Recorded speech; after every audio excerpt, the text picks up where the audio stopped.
कराना चाहूंगा। इसमें पंचायती राज और अल्पसंख्यक कल्याण विभाग के मंत्री के रूप में श्री ओम प्रकाश राजभर,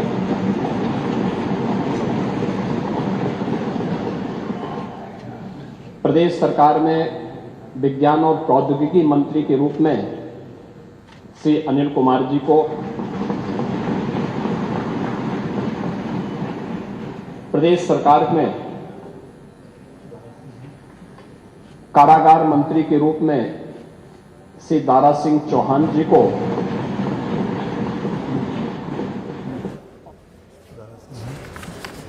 कारागार मंत्री के रूप में श्री दारा सिंह चौहान जी को और प्रदेश सरकार में कैबिनेट मंत्री के रूप में श्री सुनील शर्मा जी को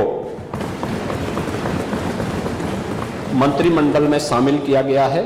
ये चार माननीय सदस्य जो इस माननीय सदन के सदस्य भी थे या उच्च सदन के सदस्य थे, उन्हें मंत्रिमंडल के रूप में शामिल करके उनका परिचय मैंने इस माननीय सदन के सम्मुख कराया है। धन्यवाद। नतीखा प्रश्न संख्या 1 डॉक्टर रागिनी। माननीय नेता प्रतिपक्ष को, क्योंकि आज पहले दिन, एक मिनट, एक सेकंड मैं आधे से भी आधा लूंगा। आप बैठिए। इसके लिए आभार प्रकट। आप बैठिए, एक सेकंड बैठ जाइए। एक सेकंड क्या कर? अरे मैं, क्योंकि हम सबके लिए जैसे माननीय मुख्यमंत्री जी ने नए मंत्रियों का परिचय कराया, आज इस सदन में एक नई जिम्मेवारी के नाते से नेता प्रतिपक्ष के रूप में आदरणीय श्री माता प्रसाद जी पांडे भी हमारे बीच में। आदरणीय माता प्रसाद जी पांडे का जीवन समाज के लिए समर्पित रहा हमेशा। 7 बार विधायक रहने का इनको गौरव प्राप्त है। 7 बार बहुत लंबा पीरियड होता है। विधानसभा अध्यक्ष की कुर्सी को भी आपने सुशोभित किया 2 बार। आपके मार्गदर्शन में हम सब लोगों को बहुत कुछ सीखने को मिला। आज नेता प्रतिपक्ष की जगह आपको बैठकर देखकर मेरे को बहुत प्रसन्नता है। मैं आपको शुभकामनाएं देता हूं और आपका मार्गदर्शन और आपका सहयोग विधानसभा को सुचारू रूप से चलाने में एक सकारात्मक चर्चा, जिस प्रकार से एक उत्तर प्रदेश की एक छवि पूरे देश में है कि उत्तर प्रदेश की विधानसभा में अच्छी चर्चा होती है, उसमें आपका सहयोग और आपका मार्गदर्शन मिलेगा। मेरा ऐसा आपसे निवेदन है। माननीय नेता प्रतिपक्ष, आप क्या कहना चाहते हैं? सबसे पहले मैं माननीय अध्यक्ष जी आपके प्रति आभार प्रकट करता हूं। जो शब्द आप मेरे लिए प्रकट किए उसके लिए मैं धन्यवाद भी देता हूं। माननीय अध्यक्ष जी, इस समय प्रदेश में बहुत गंभीर समस्याएं आ गई। बाढ़ भी है, कानून व्यवस्था भी है, विद्युत व्यवस्था भी है और भ्रष्टाचार भी है। इस सब पे चर्चा करेंगे। आप नेता प्रतिपक्ष हैं, आपका अधिकार है विभिन्न नोटिस देने का, तो आप देंगे। हम सभी के ऊपर चर्चा करेंगे और सरकार सबका जवाब देने के लिए तैयार है। ठीक है माननीय अध्यक्ष जी। मैं अरे रुको ना यार, वो बोलने दो, पता तो चले कि आर्टिफिशियल नहीं है। और हम बोल चुके। चलो माननीय सदन, चलो। अरे वर्मा जी,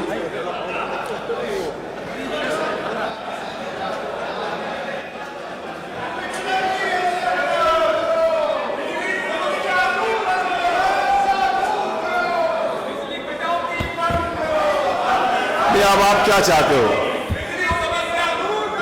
नहीं, इससे तो दूर नहीं होंगी। आपका विषय क्या है? विषय यह है कि आज नेता प्रतिपक्ष ने बिजली के ऊपर नियम 56 में सूचना दी है। उसको मैंने स्वीकार किया है। जो सूचना आपने दी है उसको मैंने स्वीकार किया, तो उसके ऊपर चर्चा होगी नियम 56 पर। तो आप क्यों ये करना चाहते हैं? चलिए, आपका मैसेज हो गया। मेरा आपसे निवेदन है, नहीं, आप प्रश्नकाल में रुचि ले रहे हैं तो आप चलो। अभी करते हैं, दूर बैठो, चलो अपनी जगह पे आप बैठो, करते हैं दूर।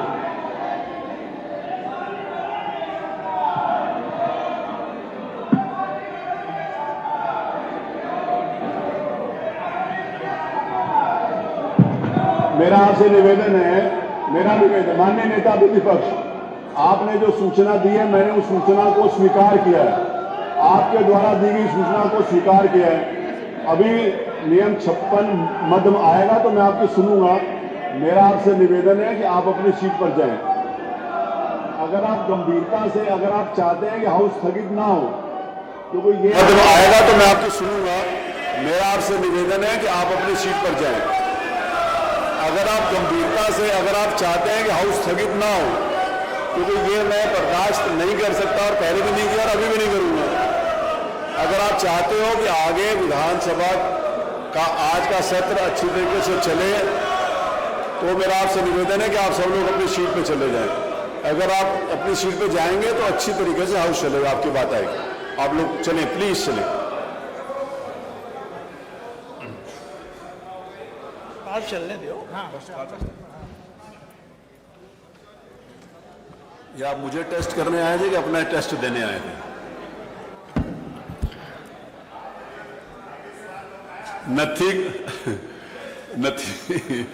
नथी खा, प्रश्न संख्या 1, डॉक्टर रागिनी। मैं आपका आभार व्यक्त करना चाहूंगी कि आपने मुझे प्रश्न पूछने का अवसर दिया। मेरा प्रश्न हमारे स्वास्थ्य विभाग के मंत्री जी से है कि गंभीर बीमारियों से पीड़ित मरीजों के लिए सरकार के द्वारा क्या योजनाएं बनाई गई हैं उसके रोकथाम के लिए, हमारे गरीब जनता की मदद के लिए। अध्यक्ष जी, बड़ा ही निराशापूर्ण जवाब आया है। मुझे ऐसा प्रतीत होता है कि जब जब सत्र में पिछले 2.5 वर्षों में आपके विभाग के द्वारा जब भी प्रश्न पूछे गए हैं तो आपका एक सेम आंसर है कि हमने इतने जिला अस्पताल, इतने मेडिकल कॉलेज, इतनी डायलिसिस की मशीन, इतने एम्बुलेंस। अध्यक्ष जी, मेरा बड़ा ही स्पष्ट सा सवाल था, और अगर आपने ये बताया है कि आपके इतने जिला अस्पताल, इतने मेडिकल कॉलेजेस हैं, तो मैं इस सदन के माध्यम से जौनपुर से जो हमारा मेडिकल कॉलेज है उसकी कुछ पिक्चर है वो आपको दिखाना चाहूंगी कि जहां पे काला पानी तैर रहा है, जो बिल्डिंग्स हैं वो बनने से पहले खंडहर हो चुकी हैं, ये स्थिति है। और आप इसे गिना करके जवाब देना चाहते हैं कि आप अपने विभाग में क्या कार्य कर रहे हैं। मैं ये टेबल कर दूंगी अध्यक्ष जी, ताकि ये मंत्री जी के पास जो असली पिक्चर्स है वो पहुंचे और उन्हें पता चले कि जो बार बार आप ये कहते हैं कि हमने मेडिकल कॉलेजेस बना दिए, जिला अस्पताल बना दिए, उन जिला अस्पतालों और मेडिकल कॉलेजेस की क्या स्थिति है। कुछ दिन पहले वहां के बच्चे धरना दे रहे थे, जिन्हें हम देश का भविष्य और आगे मेडिकल कॉलेजेस में एज ए डॉक्टर देखने वाले हैं। आज उनके पास ना शुद्ध पेयजल है, ना बिजली है, ना पानी है। हम मरीजों को क्या ठीक करेंगे मंत्री जी? हमारे तो डॉक्टर बीमार हो रहे हैं, कभी डेंगू, कभी मलेरिया और कभी जॉन्डिस से। ये स्थिति है अध्यक्ष जी। It is really shame for the UP health minister and the department of health ministry. और आज सेंट्रल में तीसरे टेन्योर के बाद भी अगर मेडिकल कॉलेजेस की ये स्थिति है, definitely a shame for this सरकार कि आप इस तरीके की स्थिति ला करके रखी है आपने। अध्यक्ष जी, जवाब में इन्हें ये देना चाहिए था कि गंभीर बीमारियों के लिए जो हमारे डॉक्टर्स होते हैं, चाहे वो पैलिएटिव मेडिसिन के डॉक्टर्स हो, चाहे आपके ऑन्को सर्जन्स हो, ऑन्कोलॉजिस्ट हो, गायनेकोलॉजिस्ट हो, न्यूरो एनेस्थीसिया डिपार्टमेंट के डॉक्टर्स हो, चाहे आपके कार्डियो सर्जन्स हो, सीटीवीएस के सर्जन्स हो, आपने कितने डॉक्टर्स को बढ़ा, कितने डॉक्टर्स को आपने बढ़ाया? आज पेशेंट्स के अनुपात में आपके पास कितने आईसीयू के बेड्स हैं, कितने वेंटिलेटर्स हैं? अगर ये जवाब आता तो वाकई मुझे लगता कि आपके विभाग को कोई जानकारी है और सही में आप सरकार की और जनता के लोगों के लिए कुछ काम कर रहे हैं। अध्यक्ष जी, मैं वापस से अपने प्रश्नों पे आऊंगी कि मंत्री जी, सिर्फ और सिर्फ आपसे 2 प्रश्न हैं और उसके उत्तर गोल गोल ना घुमा करके सीधी तरीके से बस बता दीजिए कि आज उत्तर प्रदेश कैंसर जैसी बीमारी में देश में टॉप कर रहा है। ये प्रदेश आज इस समय वर्तमान में 2024 में हमारे पास कैंसर के 16 लाख मरीज हैं और हर वर्ष 2 लाख मरीज आपके बढ़ते चले जा रहे हैं। और इन गरीब मरीजों के पास ना तो पैसा है इलाज कराने के लिए और ना अस्पतालों में बेड्स। इन परिस्थितियों में अगर वो मरीज किसी प्राइवेट अस्पताल में जाता है, बड़ा बड़ा एस्टिमेट मिलता है। क्या सरकार कैंसर के सारे उत्तर प्रदेश के मरीजों को उनका जो एस्टिमेट जहां से भी बन करके आता है उसका एक मुश्त में पैसा उपलब्ध कराएगी कि नहीं कराएगी? मेरा दूसरा सवाल है मंत्री जी कि आज जब आपने जवाब नहीं दिया कि आपके पास सुपर स्पेशलिटी के डॉक्टर्स कितने बढ़ गए हैं, पेशेंट्स के अनुपात में वेंटिलेटर और आईसीयूज कितने हैं, तो इन परिस्थितियों में जितने भी आपके प्राइवेट उत्तर प्रदेश के हॉस्पिटल्स रन कर रहे हैं जहां पे वेंटिलेटर्स और आईसीयू की सुविधा उपलब्ध है, उनको पीपीपी मॉडल पे, सरकार तो पीपीपी मॉडल पे बहुत काम कर रही है, जगह जगह पर आप इसके बारे में एडवर्टीजमेंट्स करते रहते हैं। तो आईसीयू और वेंटिलेटर, क्योंकि ये ऐसे मरीज होते हैं, ब्रेन हैमरेज के मरीज होते हैं, इनके पास समय नहीं होता है। मंत्री जी, अगर एक्सीडेंट हो गया, आज बीपी बढ़ गया और ब्रेन हैमरेज हो गया तो तुरंत उसका ऑपरेशन होना है, लेकिन उनके पास पैसा नहीं होता ना वेंटिलेटर पे देने के लिए, ना उन वेंटिलेटर्स पे रहने के बाद।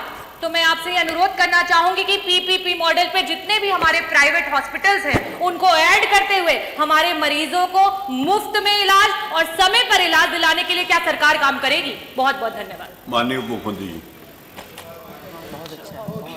आपका जो सवाल था कि उत्तर प्रदेश सरकार गंभीर बीमारियों से पीड़ित मरीजों की मृत्यु दर को घटाने के लिए क्या काम कर रही है, उसकी चिकित्सा व्यवस्था देने का काम किया है। जहां तक गंभीर मरीजों के धनाभाव का सवाल है, इसके लिए माननीय प्रधानमंत्री जी की दुनिया की सबसे बड़ी योजना आयुष्मान भारत उत्तर प्रदेश में लागू है। और मैं सदन को बताना चाहता हूं कि पूरे भारतवर्ष में उत्तर प्रदेश नंबर 1 पर है आयुष्मान भारत कार्ड बनाने में।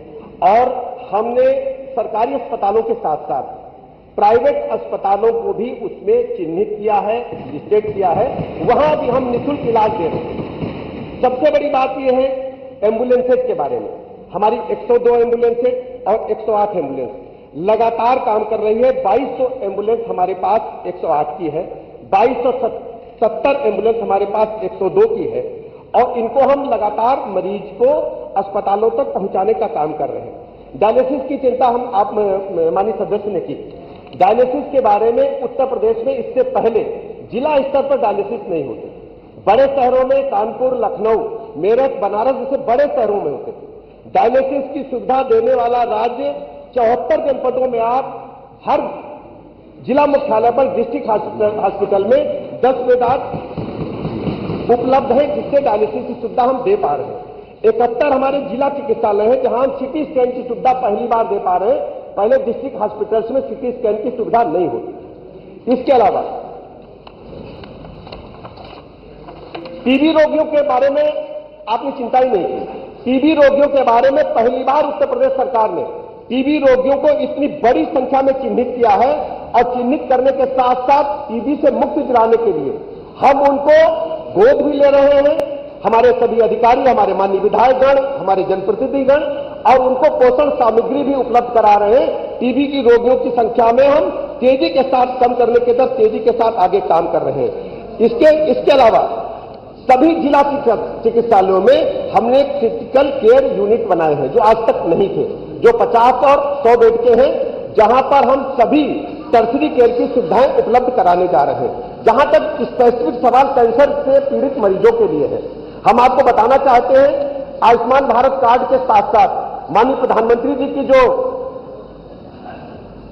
अपना निधि है और मुख्यमंत्री जी की जो व्यक्तिगत मुख्यमंत्री जी जारी करते हैं गंभीर मरीजों के लिए, ऐतिहासिक देश से पहली बार दोनों जगह मैं कह सकता हूं कि माननीय सदस्य बैठे विपक्ष के भी अगर सही बोलेंगे तो पहली बार मुख्यमंत्री सहायता कोष से पहली बार इतनी बड़ी संख्या में जो भी मरीज मानता है,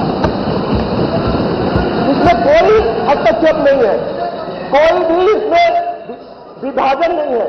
जो भी मरीज मांगता है उसको आवश्यकता अनुसार धनराशि उपलब्ध कराई जाती है। उसमें जाति, धर्म, संप्रदाय, दल को हम लोगों ने नहीं देखा है। आप लिस्ट उठा करके देखेंगे, बड़ी संख्या में मुख्यमंत्री सहायता कोष से हमने सहायता गंभीर रोगों से पीड़ित मरीजों को प्रदान की है जिन्होंने डिमांड किया है। और ये भी मैं बताना चाहता हूं, जहां तक एक सवाल प्रश्न में विस्तार से आपने बोला जौनपुर के मेडिकल कॉलेज के बारे में। वैसे तो माननीय अध्यक्ष जी, हम किसी को नंगा नहीं करना चाहते, किसी को आईना दिखाना नहीं चाहते, लेकिन चूंकि माननीय सदस्य ने सवाल उठाया तो मैं स्पष्ट कर दूं, जौनपुर का मेडिकल कॉलेज समाजवादी पार्टी की सरकार में बनना शुरू हुआ। आप सुन लीजिए पूरी बात, पूरी बात सुन लीजिए अध्यक्ष जी। उत्तर जौनपुर का मेडिकल कॉलेज सुनिए। अरे बैठो ना तुम। अरे सुनो भैया विधायक जी, अरे बैठो प्लीज। मैं आप ही की बात कर रहा हूँ, आपकी नीति में बनना शुरू हुआ। रुकिए, अभी रुकिए ना, फीस नहीं। अरे उत्तर आ जाने दीजिए प्लीज। सारे भैया पानी दे दो। मैं ऊंचा बोल रहा हूं, मुझे रोक रहे हैं, ऊंचा मत बोलो। आप भी मेरा सहयोग करो। चलो हाँ। देख लूंगा, वो अनुचित होगा तो अच्छा मैंने निकाल दिया जाए, वो निकाल उसको निकाल देंगे। अध्यक्ष जी, जौनपुर का मेडिकल कॉलेज भाई साहब लोगों की सरकार में बनना शुरू हुआ और उसमें टेंडर मिला टाटा कंपनी को।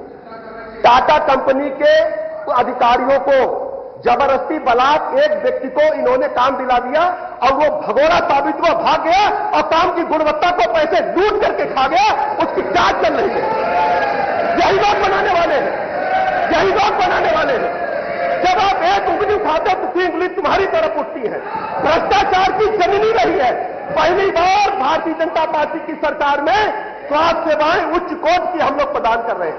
समाजवादी पार्टी की सरकार में क्या होता था अध्यक्ष जी? पहली बार मैं बता दूं, पहली बार, चूंकि माननीय सदस्य स्वयं चिकित्सक है, माननीय सदस्य स्वयं चिकित्सक है। एक बात साहब सुनिए, आप जो चिकित्सक है समझ पाएंगे, जो जांच भी कराएंगे और जेल भी भेजेंगे, कोई बचेगा नहीं भ्रष्टाचारी। अध्यक्ष जी, माननीय सदस्य स्वयं चिकित्सक है। पूरे भारत के इतिहास में पहली बार हो रहा है कि हम विशिष्ट श्रेणी के चिकित्सकों को 5 लाख रुपए तक रिवर्स बिडिंग से दे रहे हैं। आज तक इतिहास में नहीं हुआ है, पहली बार हो रहा है। नहीं, आपको इजाजत नहीं है। प्लीज बैठिए। तूफानी जी बैठिए। ठंडा पानी पियो। मिस्टर तूफानी आप बैठिए, आपको इजाजत नहीं है। नहीं, किसी को कोई इजाजत नहीं, आपको भी नहीं है। उत्तर आ जाने, आप संतुष्ट हो या ना हो। आप नहीं, तूफानी जी जो कुछ भी तूफानी जी कह रहे हैं नहीं लिखा जाएगा। बैठिए तूफानी जी। नहीं है, आपको इस बात की इजाजत नहीं है। You are not allowed to speak. जो कुछ इन्होंने बोला नहीं लिखा जाएगा।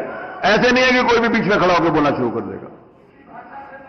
डॉक्टर आगे नहीं बैठिए। जिनका प्रश्न है बस लास्ट प्रश्न वो पूछेंगे बस। अध्यक्ष महोदय, मैं दोषी मंत्री जी को नहीं ठहराऊंगी, क्योंकि director general of medical education एक समय था कि एक डॉक्टर को नियुक्त किया जाता था उस पद पे, क्योंकि आज अगर इस सरकार को लगता है कि गूगल खोल करके आप डॉक्टर बन जाएंगे और आपको इस विभाग के बारे में A to Z सब पता चल जाएगा, तो ये आपकी गलतफहमी है। Director general of medical education जब तक एक डॉक्टर नहीं होगा तब तक उसे पता नहीं चलेगा कि आपकी स्वास्थ्य व्यवस्था कैसे ठीक होगी। और आज सिर्फ मरीजों का नहीं, डॉक्टरों का भी बहुत बुरा हाल है आपकी सरकार से।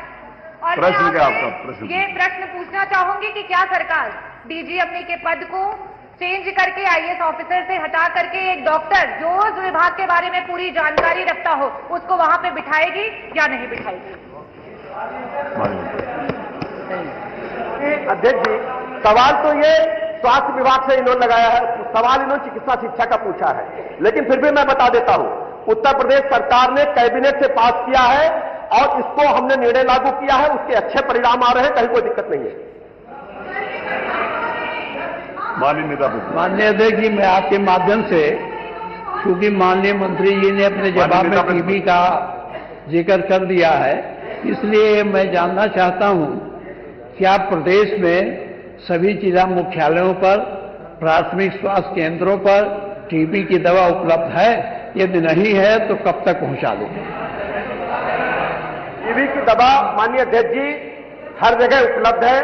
चूंकि ये दवा उत्तर प्रदेश में बनती नहीं है, बाहर से आती है, लगातार हम दवाई उपलब्ध करा रहे हैं और हम स्वयं उसकी मॉनिटरिंग करते हैं। प्रश्न संख्या 2 शहतुल प्रधान 9 शहतुल प्रधान। आपने मुझे इतने महत्वपूर्ण विषय पर उत्तर देने का मौका दिया। आप प्रश्न पूछने का, उत्तर लेने का, सुन तो लो पूरी बात। सुनो, लेना देना बराबर को, आगे चलो। तो इसमें माननीय मंत्री जी ने जो उत्तर दिया है, मैंने पूछा कि भाई डॉक्टर की कमी है तो कैसे विशेषज्ञ डॉक्टर रखे जाएंगे, तो माननीय मंत्री जी ने कहा कि 8,431 पद स्वीकृत हैं और 4,426 विशेषज्ञ चिकित्सकों के पद प्रदेश में स्वीकृत हैं अलग से। तो इसमें एक आंसर तो इनका पहले आया था, अभी कुछ दिन पहले क्वेश्चन पूछा था उमा शंकर सिंह जी ने, उसमें इन्होंने चिकित्सालयों में 19,011 विशेषज्ञ चिकित्सकों की बात की। अब आया है 8,031, इसमें कंट्रोवर्सी हो रही है। फिर जो भी माननीय नेता प्रतिपक्ष जी ने बोला, हमारे साथी विधायक जी ने बोला कि भाई डॉक्टरों की कमी है या नहीं, पहले सबसे पहले तो यही सवाल बनता है। आप किसी सीएससी पर जाते हैं, पीएससी पर जाते हैं, वहां सबसे पहले सबसे गंभीर जो परेशानी दिक्कत में व्यक्ति होता है सीएससी पीएससी पर पहुंचता बने, और सीएससी पीएससी पर हाल ऐसा है, ना वहां हड्डी का डॉक्टर है, ना वहां गायनी है, ना वहां रेडियोलॉजिस्ट तो पूरी की पूरी जगहों पे ही कहीं नहीं है, वहां नहीं, ना वहां पे सर्जन है, ना वहां पे अन्य कोई ऐसा विशेषज्ञ डॉक्टर है। हम माननीय मंत्री से पूछना चाह रहे हैं कि आपके मेडिकल कॉलेज और सीएससी पीएससी सहित जिला जो अस्पताल हैं उनमें आपके टोटल पद कितने स्वीकृत हैं विशेषज्ञ डॉक्टरों के, और उनके सापेक्ष पिछले सालों में आपने कितनी भर्तियां की हैं और कितने पद आपके सृजित किए गए। मैं एक और सवाल करूंगा, 2 सवाल पूछूंगा, उसके बाद में अनुपूरक की बात रखेंगे कि सरकार ने पिछले 23-24 में 400 पद निकाले विशेषज्ञ डॉक्टरों के, एक बार विज्ञापन निकला, दूसरी बार 500 से ज्यादा डॉक्टर्स का निकला। इसमें कितने डॉक्टर्स विशेषज्ञ आप लोगों ने भर्ती किए या कितना का चयन आप लोगों ने किया, ये माननीय मंत्री जी बता दें। दूसरे नंबर पर जो विशेषज्ञ डॉक्टर हैं, एक आपका चयन होता है उत्तर प्रदेश लोक सेवा आयोग से, जो लोक सेवा उत्तर प्रदेश आयोग प्रयागराज है, एक तो उससे चयनित करते हैं आप, उनकी तनख्वाह रखते हैं 60 से 70 हजार। एनएचआरएम जो है उससे आप लेते हैं, उससे आपने यहीं पर सदन में खड़े होकर कहा कि हम 5 लाख तक देना चाहते हैं। एक खबर छपी कि भर्ती 70 रेडियोलॉजिस्ट की भर्ती आपने निकाली, आपका डॉक्टर एक भी नहीं आया। ये मुझे आप बता दें, जब 7.5 साल की आपकी सरकार बीत चुकी, 10 साल केंद्र की सरकार को हो गए, और आप ये रोना रोज रोते रहो कि हमारे डॉक्टर आए नहीं, हमने ऐसी भर्ती निकाल दी, हमने वैसी भर्ती निकाल दी, हम ऐसे कह रहे हैं, हम 5 लाख की तनख्वाह देने के लिए कह रहे हैं। मैं मेरठ का बता रहा हूं, मेरठ मान्यवर, आप एक जिले का नहीं बताओ, प्रश्न बताओ। हाँ, स्पेसिफिक सवाल पूछ रहा हूं, मान्यवर मेरठ की व्यवस्था के बारे में पूछना चाह रहा हूं। हमारे यहाँ मेरठ में रेफर सेंटर है, मेरठ मेडिकल कॉलेज, उस मेडिकल कॉलेज में आसपास के सारे जिलों के मरीज रेफर होकर पहुंचते हैं। जब वहां पर पहुंचते हैं मान्यवर, वो ऐसी स्थिति वहां पर बनी हुई है कि वो रेफर कर देते हैं हायर सेंटर, और उससे हायर सेंटर सिर्फ दिल्ली में है, इससे नीचे का नहीं है। और यहां तक की इतनी बुरी स्थिति है जिसके बारे में मैंने आपको अवगत कराया था। माननीय अध्यक्ष जी, आपकी परमिशन से कहना चाहता हूं, माननीय मंत्री से मैं व्यक्तिगत रूप से मिला, और मिलने के बाद में मैंने अपने सीएससी फलावदा का जिक्र किया कि सीएससी को चले हुए 4 साल हो गए, वहां पर गायनी तक नहीं है। माननीय मंत्री जी ने आदेशित कर दिया, प्रश्न करोगे मैं मिला कि नहीं मिला, माननीय मंत्री जी ने आदेशित कर दिया, आज तक आपके कहने पे वहां पर एक डॉक्टर सीएमओ ने वहां पर नियुक्ति किया, तो हम कैसे जानेंगे कि मंत्री जी आपका इकबाल बुलंद है? आपका इकबाल मुझे लग रहा है या तो दिल्ली पहुंच गया या प्रधान, आप प्रश्न पे आइए सीधा प्लीज। मैं पूछना चाहता हूं साफ स्पष्ट, जो आपने सीधा प्रश्न करिए, निकाला, मैं स्पष्ट पूछ रहा हूं, सीधा प्रश्न करिए, सवाल पूछ रहा हूं। हाँ। सीधा आप स्पष्ट बता दीजिए कि आपने पिछले सालों में जब से आप मंत्री बने स्वास्थ्य विभाग के, कितने विज्ञापन निकाले विशेषज्ञ डॉक्टरों के, और उनके सापेक्ष आपने कितने डॉक्टरों की भर्ती की? दूसरा, आप जिस तरह एनएचआरएम के माध्यम से 5 लाख की तनख्वाह पर डॉक्टर रखने की बात कर रहे हैं, क्या आप उन डॉक्टर जो पहले से वहां पर काम कर रहे हैं, नौकरियां छोड़ कर जा रहे हैं, क्या उनको भी वही तनख्वाह देंगे या नहीं देंगे? बैठिए माननीय मंत्री। मेरा एक सुझाव है, माननीय सदस्य लोग जो बिच्छी काटने का मंत्र नहीं जानते हैं और सांप काटने के इलाज के लिए ट्रेनिंग करने के लिए घूम रहे हैं, इनको पता नहीं जो पीएससी पर चिकित्सक काम करता है, एमबीबीएस होता है, उसको लोक सेवा आयोग से 1 लाख रुपया है, और जो विशेषज्ञ हैं उनको 5 लाख रुपया रिवर्स बिडिंग से अंदर है। कुछ उत्तर प्रदेश के कानून के बारे में भी देखो प्रधान साहब, और कुछ ट्रेनिंग करो। उसके बाद अध्यक्ष जी इनको पता होना चाहिए दोनों चिकित्सकों में अंतर होता है। सबसे बड़ी बात है कि आपने पूछा हमसे है कि अभी तक हमने कितने चिकित्सकों को नियुक्त किया, कितने कार्यरत। हम पूरा बता रहे, पूरी सूची आपके सामने रख दे रहे हैं। प्रांतीय चिकित्सा स्वास्थ्य सेवा संवर्ग के हमारे पास कुल नियमित पदों की संख्या हमारे पास 19,656 है। प्रदेश में हमारे पास नियमित जो कार्यरत चिकित्सक है वो 11,123 है। पुनर्नियोजन के माध्यम से क्योंकि चिकित्सकों की कमी है तो जो रिटायर हो जा रहे हैं उनको हम पुनः सेवा में ले रहे हैं। ऐसे 347 चिकित्सकों को हमने पुनर्नियोजन से भर्ती किया है। वॉक इन इंटरव्यू से हमने 496 चिकित्सकों को भर्ती किया है। इसके अलावा वॉक इन इंटरव्यू के माध्यम से अभी जो तत्काल हमने नियुक्त किया है वैसे 404 चिकित्सक हैं। एनएचएम के माध्यम से कार्यरत चिकित्सकों की कुल संख्या 2,299 है। अध्यक्ष जी, प्रदेश में विशेषज्ञ चिकित्सकों के कुल स्वीकृत पद 8,431 है। जिला चिकित्सालयों में स्वीकृत विशेषज्ञ चिकित्सकों के कुल पदों की संख्या 4,426 है। जिला चिकित्सालयों में कार्यरत विशेषज्ञ चिकित्सकों की संख्या 2,123 है। पुनर्नियोजन के माध्यम से 226 है। वॉक इन इंटरव्यू के माध्यम से 187 है। एनएचएम के माध्यम से 383 है। इस प्रकार कुल विशेषज्ञ चिकित्सक हमारे पास 2,919 है। इसके अतिरिक्त विशेषज्ञता से जो जनपद स्तर पर जो मानक है, हर हमारे पास जो प्रसूति रोग सहायक अध्यक्ष जी 1167 है।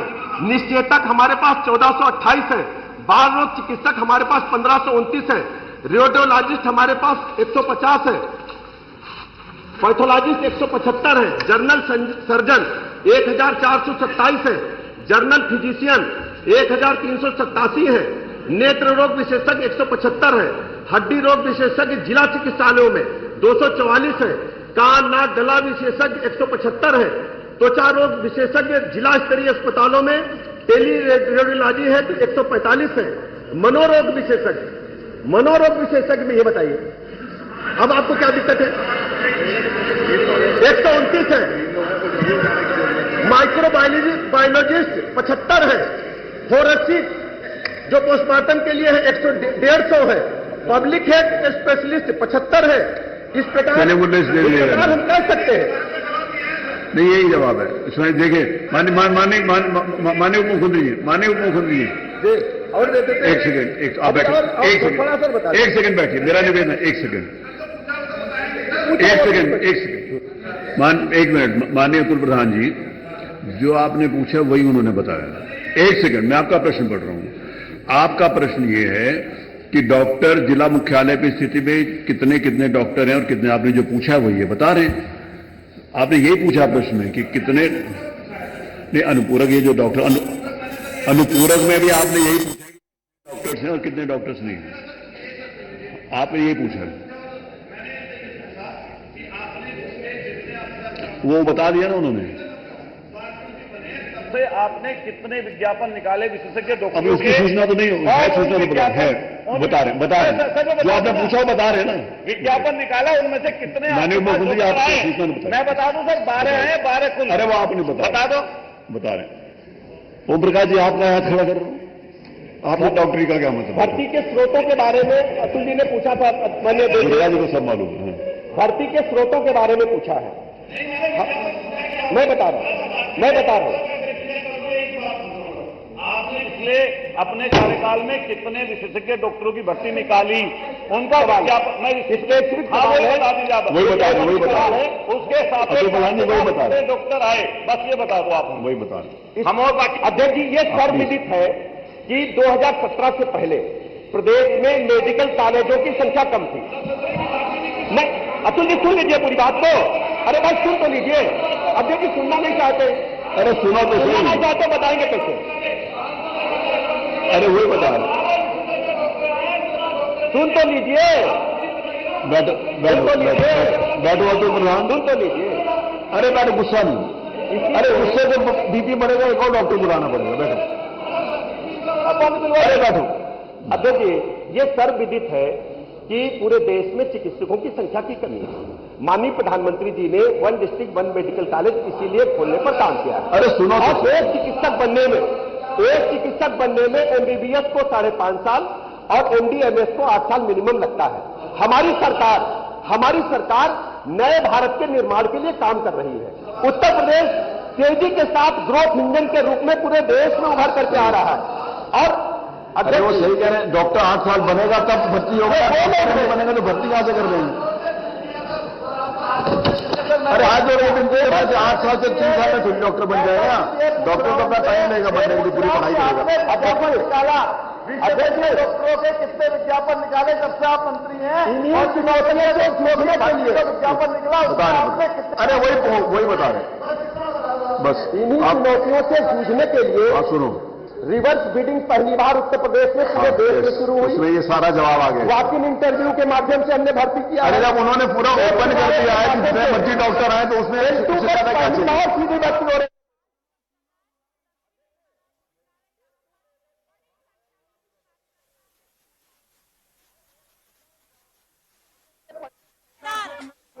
केवल इन्हीं की समस्याओं को दूर करने के लिए।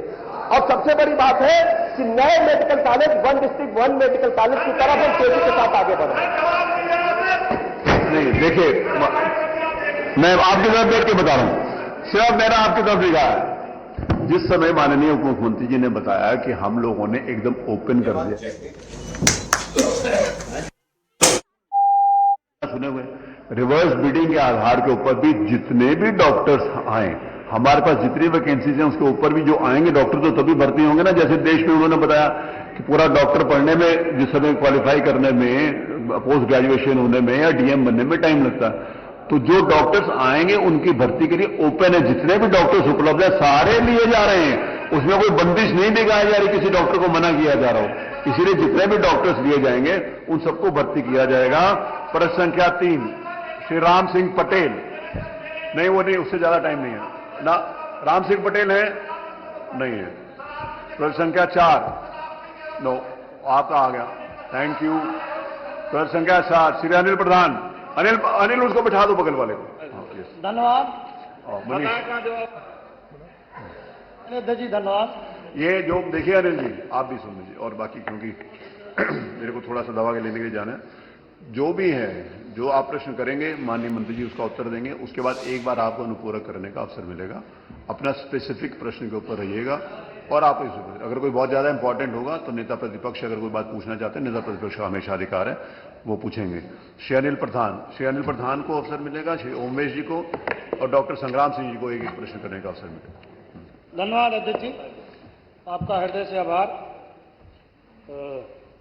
हम सभी आपके स्वस्थ एवं दीर्घायु होने की कामना करते हैं। आज जिस महत्वपूर्ण विषय पर मुझे अनुपूरक पूछने का मौका मिला है, मैं जिस जनपद से बिलोंग करता हूं, मैं माननीय मंत्री जी की बातें भी सुन रहा था। जनपद चित्रकूट, जहां से कि जनता ने मुझे जनप्रतिनिधि बनाकर भेजा है, मेरा चित्रकूट जिला आकांक्षी जिला है और उत्तर प्रदेश के 8 जिले आकांक्षी जिले के श्रेणी में है। मैं, माननीय मुख्यमंत्री जी बैठे हैं, माननीय डिप्टी सीएम साहब भी बैठे हैं, मैं बताना चाहूंगा कि उस पिछड़े जिले में हमारे जिला अस्पताल, जो संयुक्त जिला अस्पताल, उसकी हालत कितनी खराब है। इतनी स्थिति दयनीय है कि सर 3 महीने से वहां पर पानी की आपूर्ति नहीं हो पा रही। ट्यूबवेलों के, पेयजल के टैंकरों के माध्यम से पानी दिलाया जा रहा है। आपने डायलिसिस वार्ड की बात की, अभी पानी की कमी के कारण, हाँ सवाल पे ही आ रहे हैं। अरे तेज बोलने से झूठ सच नहीं हो जाता, सुनने की भी आदत है। माननीय सदस्य अपना सवाल रखें। तेज बोलने से झूठ सच हो जाएगा। अनिल जी सवाल कर रहे हैं सवाल। जो सदन में 2.5 साल में माननीय मंत्री जी ने एक झूठ का पुलिंदा पूरे उत्तर प्रदेश की मेडिकल और स्वास्थ्य व्यवस्थाओं पर दिया है, उस पर हम सवाल करना चाहते हो, आपसे पूछना चाहते हो कि आज सवाल ही करें, सुनने नहीं देना, तो आप अन्याय करें। हम ये पूछना चाहते हैं कि हमारे चित्रकूट जो आकांक्षी जिला है, वो केवल देखने के लिए आकांक्षी जिला कि कोई हमारे जिले को कोई सुविधा भी मिलेगी।